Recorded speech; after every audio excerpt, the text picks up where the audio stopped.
Vamos ser diretos, a recente declaração do presidente Lula, classificando a mega-operação no Rio de Janeiro como uma matança, foi amplamente vista como um erro político grave. O jornalista William Vac, em uma análise contundente, classificou a fala como um tiro no pé, argumentando que o presidente ignorou a opinião pública, piorou a imagem de seu governo em segurança e, na prática, devolveu o favor dos erros da oposição. A gente precisa ir direto ao ponto principal, porque o que aconteceu foi um daqueles momentos em que um líder político, por razões que a gente só pode especular, decide contra tudo e contra todos e acaba cometendo um erro que pode custar muito caro. O governo federal já vinha em um estado de alerta, preocupado com a sua imagem na área de segurança pública, especialmente com a instalação da CPI para investigar o crime organizado.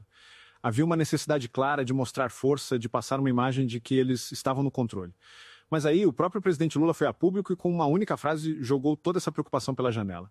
Diante da mega operação no Rio de Janeiro, uma das maiores da história, que resultou na morte de mais de 100 criminosos, qual foi a leitura do presidente da República? Ele não falou em uma ação necessária, não falou em um combate duro ao crime, que ele usou a palavra matança. É uma palavra de um peso imenso, que coloca na prática a polícia no banco dos réus e os criminosos na posição de vítimas. E essa declaração, como era de se esperar, caiu como uma bomba. O que o jornalista William Vac, em uma de suas análises mais precisas, apontou é que essa atitude do presidente foi um erro político colossal, um verdadeiro tiro no pé. E por quê? Porque ele ignorou completamente o sentimento do povo brasileiro. A gente vive em um país aterrorizado pela violência. A segurança pública é, hoje, a prioridade número 1 para o eleitor. As pessoas não aguentam mais viver com medo. E o que a imensa maioria da população sentiu ao ver aquela operação? Alívio. A sensação de que, finalmente, o Estado estava reagindo, de que a polícia estava fazendo o seu trabalho para proteger o cidadão de bem. A gente viu as imagens do povo do Rio de Janeiro aplaudindo o cortejo dos policiais que perderam a vida na operação. A gente ouve o desabafo de mães, como a da jovem Bárbara, assassinada em um arrastão, que perguntam cadê os direitos humanos para minha filha? A maré da opinião pública, a onda de sentimento popular, estava toda a favor da polícia, a favor da ação, a favor da ordem.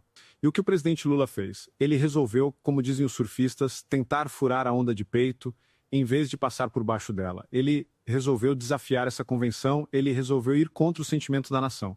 E o resultado, a gente sabe, é o caldo, é a vaca. É ser engolido pela força da realidade.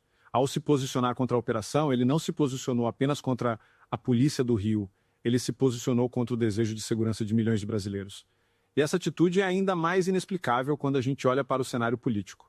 O próprio Vac lembra que até poucos dias atrás o Lula vinha se beneficiando de uma série de erros crassos cometidos pela oposição. Havia uma certa desorganização, algumas falas polêmicas. O governo, mesmo sem apresentar grandes resultados, estava em uma posição relativamente confortável, assistindo aos adversários tropeçarem nas próprias pernas. E o que o Lula faz? Ele resolve devolver o favor. Ele comete um erro tão grande, tão primário, que ofusca qualquer erro que a oposição tenha cometido. Ele deu de bandeja a munição perfeita para os seus críticos. Ele unificou a direita em torno de um tema que é a sua principal bandeira da segurança pública. Agora, deputados como Nicolas Ferreira e tantos outros não precisam mais de argumentos complexos. Eles só precisam repetir a frase do presidente. Eles podem dizer, vejam, é o próprio presidente quem está do lado do crime, quem chama o trabalho da polícia de matança. É um presente de grego que o Lula deu para si mesmo.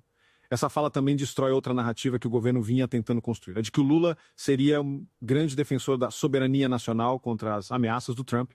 Que soberania é essa que não consegue garantir a segurança do seu próprio povo? Que soberania é essa que parece mais preocupada em proteger as facções do que em proteger as suas fronteiras? A contradição fica explícita. E é aqui que a análise do Vac se torna ainda mais profunda. Ele recorre à filosofia da Grécia Antiga para tentar explicar o que parece inexplicável. Ele cita a hubris, a arrogância desmedida, o orgulho que cega os homens e os leva à ruína.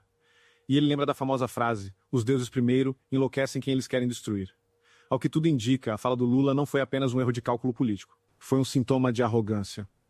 A arrogância de um líder que está tão cercado de bajuladores, tão imerso em sua própria bolha ideológica, que ele perdeu completamente o contato com a realidade, com o sentimento do povo. Ele realmente parece acreditar que pode dizer qualquer coisa, que pode defender qualquer absurdo, e que as pessoas vão simplesmente aceitar. Mas as pesquisas de opinião, uma após a outra, mostram que não. Mostram que o povo não está aceitando. A sua reputação em matéria de combate ao crime já era péssima. E com essa declaração, ele conseguiu piorar o que já estava ruim. Ele reforçou, para milhões de brasileiros, o estereótipo de que a esquerda, no fundo, tem um bandido de estimação. De que, na hora de escolher um lado entre a polícia e o crime, eles sempre ficam, no mínimo, em cima do muro quando não pendem para o lado errado. O que me parece é que o presidente, com essa única frase, causou um estrago em seu governo que vai ser muito difícil de reparar. Ele se indispôs com as polícias de todo o Brasil, que se sentiram desrespeitadas e desautorizadas. Ele se indispôs com a maioria da população que quer mais segurança, e não menos. E ele deu à oposição a bandeira mais popular e mais poderosa que existe para as próximas eleições. A gente vê a equipe dele agora correndo para tentar controlar os danos, para tentar explicar o que o presidente quis dizer, mas não adianta. A frase foi dita. E ela revelou um pensamento, uma visão de mundo. A visão de mundo de quem, ao que parece, enxerga o combate ao crime não como uma necessidade, mas como um problema. E enquanto essa for a mentalidade que comanda o nosso país, a gente vai continuar a enxugar gelo. A gente vai continuar a ver nossos jovens morrendo, nossas famílias sendo destruídas, e os verdadeiros criminosos sendo tratados como vítimas. O tiro no pé de Lula não atingiu apenas a ele. Atingiu a todos nós, que sonhamos com um Brasil mais seguro e mais justo. Essa história toda é um retrato do completo descolamento do governo com a realidade do povo brasileiro. A fala do presidente, para mim, foi um absurdo que não tem justificativa. E agora eu quero saber a sua opinião. Você também acha que o Lula cometeu um suicídio político com essa declaração? Você acredita que a segurança pública será o tema que vai decidir as próximas eleições? Deixe seu comentário aqui embaixo. Vamos conversar sobre isso. Se essa análise te ajudou a entender o tamanho do erro do presidente, deixe o seu like e compartilhe este vídeo. O Brasil inteiro precisa saber que a gente não concorda com essa inversão de valores. E se você ainda não faz parte do Orgulho Soberano, agora é a hora. Se inscreva no canal e ative o sininho, porque a gente não vai parar de cobrar a verdade. Um grande abraço.